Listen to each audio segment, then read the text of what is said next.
Bonjour, donc le cours d'aujourd'hui va traiter la question de l'évaluation et la gestion des stocks. C'est un cours conçu en 2, voire même 3 parties.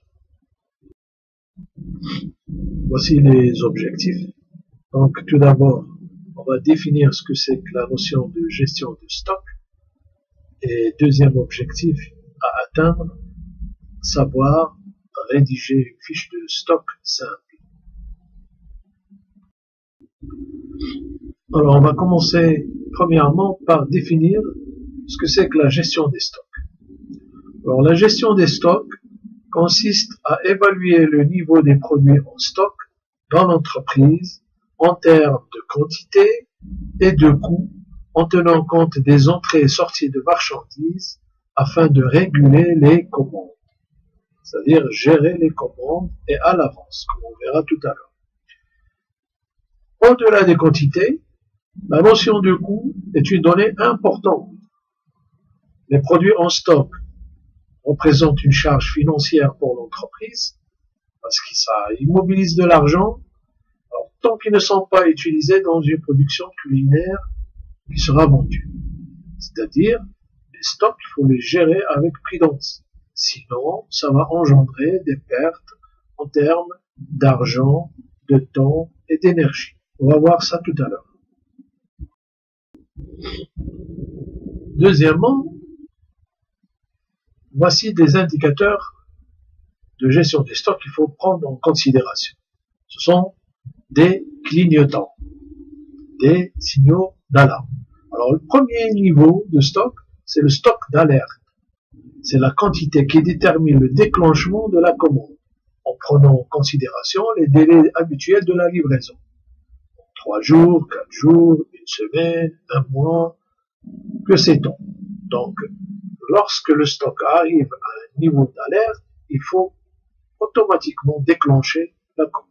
Sinon, on risque de tomber dans la rupture de stock, comme je vais expliquer tout à l'heure. Deuxième niveau, c'est le stock de sécurité. C'est la quantité en dessous de laquelle il ne faut pas descendre. Alors là, vraiment, c'est la zone du danger. C'est-à-dire, c'est la limite finale. Et puis, le stock maximum, qu'il ne faut pas dépasser, c'est la quantité correspondant à l'espace de stockage disponible, en prenant en considération le stockage de marchandises en termes de coût. Parce que comme vous savez, stocker la marchandise, ça engendre un coût en termes de manutention, en termes de main-d'œuvre, en termes aussi d'énergie. Par exemple, les produits congelés. Et puis, l'espace, bien entendu. Donc, voici les 2 méthodes préconisées et les plus utilisées en général. Donc, pour évaluer le stock en termes de quantité, entrée-sortie des stocks en termes de quantité et de prix. Donc, la première méthode, c'est la méthode du PEPS, c'est-à-dire premier entrée, premier sortie. Et la deuxième méthode, ça s'appelle le CMUP, ou le coût moyen unitaire pondéré après chaque entrée. Alors, le PEPS est une méthode très simple, car les sorties sont prélevées en premier lieu sur les entrées les plus anciennes et évaluées au coût d'entrée de ces dernières. C'est-à-dire, on commence par sortir les entrées les plus anciennes. Je vais expliquer tout ça tout à l'heure dans le cadre d'un cas pratique. La deuxième méthode, chez MUP, la valorisation du stock est plus fine puisqu'elle prend en compte les variations de prix du produit concerné. Donc, c'est la méthode du coût moyen unitaire pondéré après chaque entrée, et chaque fois il y a un changement de prix, bon, le prix change. Ça fera l'objet d'un deuxième cours, la deuxième partie, la semaine prochaine. Alors, quatrièmement, quels sont les documents utilisés pour gérer les stocks? Bon, il y a les bons de livraison, plus les factures, qu'on a déjà vu le cours précédent. Donc, tout d'abord, il va falloir vérifier la concordance de ces deux documents. Après, ça va nous permettre d'enregistrer par type de produit la date d'entrée en stock, la quantité et le prix unitaire. Donc, toutes ces informations sont puisées dans le bon de livraison et la facture. Deuxième type de document, ce sont les bons de sortie, qui sont remplis par le chef économe ou le chef de cuisine, qui précise le produit et la quantité en question. Donc ici, vous avez un exemple concret de l'utilisation de la méthode PEPS concernant le produit ananas. Donc je rappelle, selon cette méthode, les sorties sont prélevées en premier lieu sur les entrées les plus anciennes. C'est-à-dire, le premier qui rentre, c'est le premier qui sort. Donc regardez, c'est un tableau en il y a trois parties. Il y a la partie des entrées, qui est en vert, la partie des sorties en rouge, et la dernière partie, c'est la partie du stock, c'est en violet. Donc ça, je l'ai fait exprès, j'ai varié les trois couleurs pour vous montrer ces trois colonnes, ou plutôt ces trois parties. Donc c'est un tableau très facile à lire. Donc regardez, toujours on commence par le stock initial. Alors le 28.3, nous avons un stock de 8 kilos d'ananas à 1,40 dirhams le kilo. Donc ça va vous faire 11,20 ou l'euro par exemple, 11,20 €. Alors le 29 du mois 3, nous avons une entrée de 15 kilos. Que multiplier 1,45, regardez, le prix a changé. Donc le total, ça va vous faire 21,75 €. Alors, regardez au niveau des stocks, on va mettre en premier lieu les 8 kilos du stock initial à 1,40. Donc le montant total est 11,20 €.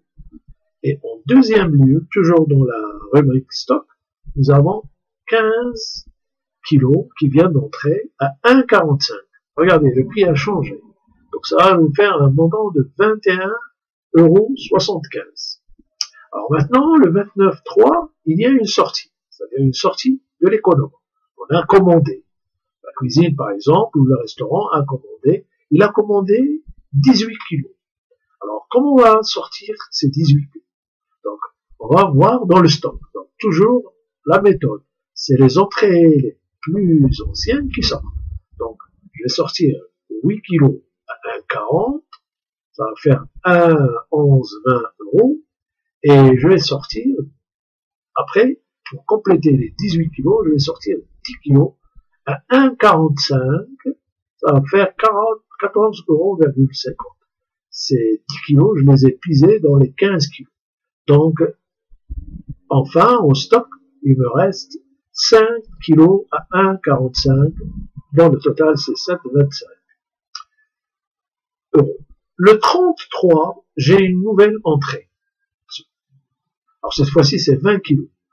Mais à 1,43, regardez, le prix a changé. Donc le montant total, ça fait 28,60 €. Donc, je me retrouve avec un stock de la manière suivante. Les 5 kilos, je les reprends, le stock du 29, 5 kilos à 1,45, ça va faire 7,25 €. Et puis, je mets en bas 20 kilos à 1,43 €, ça va faire un total de 28,60. Donc, je me retrouve avec un stock composé de 5 kilos à un montant total de 7,25 et à 20 kilos à un montant de 28,60.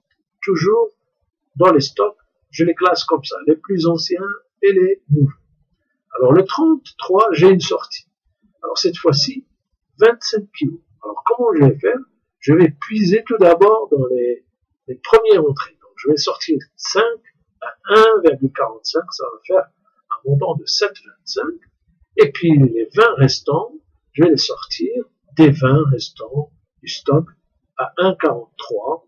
Cette fois-ci, le montant, ça va faire de sortir 28,60 €. Et voilà ce que je ne voulais pas. J'ai évité, donc je suis tombé dans ce qu'on appelle la rupture du stock. Je me retrouve 31,30 avec un stock final de 0. 0 stock final. Bon, pour un bon gestionnaire, c'est la bête noire. Il faut éviter de tomber dans ce genre de cas. Je vais vous montrer tout à l'heure pourquoi. Donc, je récapitule. Toujours, les sorties sont prélevées en premier, c'est les entrées les plus anciennes. Vous pouvez répéter cet exemple et vous allez voir que c'est très facile, c'est pas du tout compliqué. D'habitude, après 2 exercices, les stagiaires comprennent l'enjeu. Donc voici les principales conséquences d'une rupture de stock, c'est-à-dire stock égal à 0. Il ne faut jamais tomber dans cette situation. Donc, première conséquence, la non-représentation sur la carte du ou des plats pour lesquels ce produit est nécessaire. Par exemple, pour produire un cocktail, on a besoin d'ananas. On ne le trouve pas.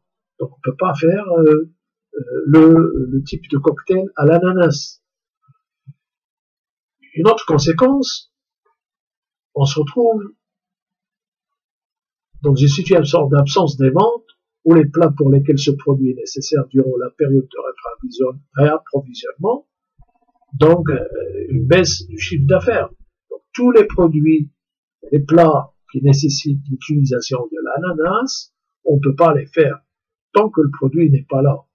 On ne sait pas, peut-être ça va prendre 1 mois, 2 semaines, 3 semaines, 4 jours pour faire venir le produit ananas. Donc tout en attendant, on a une perte au niveau du chiffre d'affaires.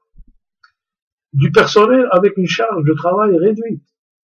Bon, le cas de l'ananas ne va pas réduire la charge du travail, mais prenons l'exemple de produits de grande nécessité comme la viande.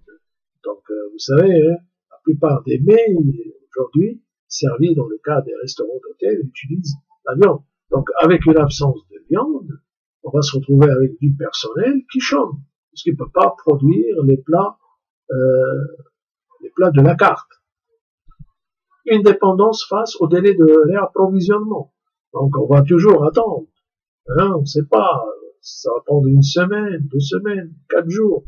Donc regardez tout le stress que cela cause à cause d'une mauvaise gestion de stock. C'est pour cela l'utilisation des indicateurs de gestion de stock permet d'éviter ce genre de situation. Et la connaissance des délais de livraison des fournisseurs est un élément essentiel, ça vous l'avez bien compris, pour gérer un stock. Donc voilà, j'arrive à la fin de cette première partie. Donc c'est un cours qu'on va suivre par d'autres thèmes les semaines prochaines. Je vous remercie. C'est un cours qui est accompagné d'un exercice corrigé sur la méthode du PEPS. À la prochaine. Au revoir.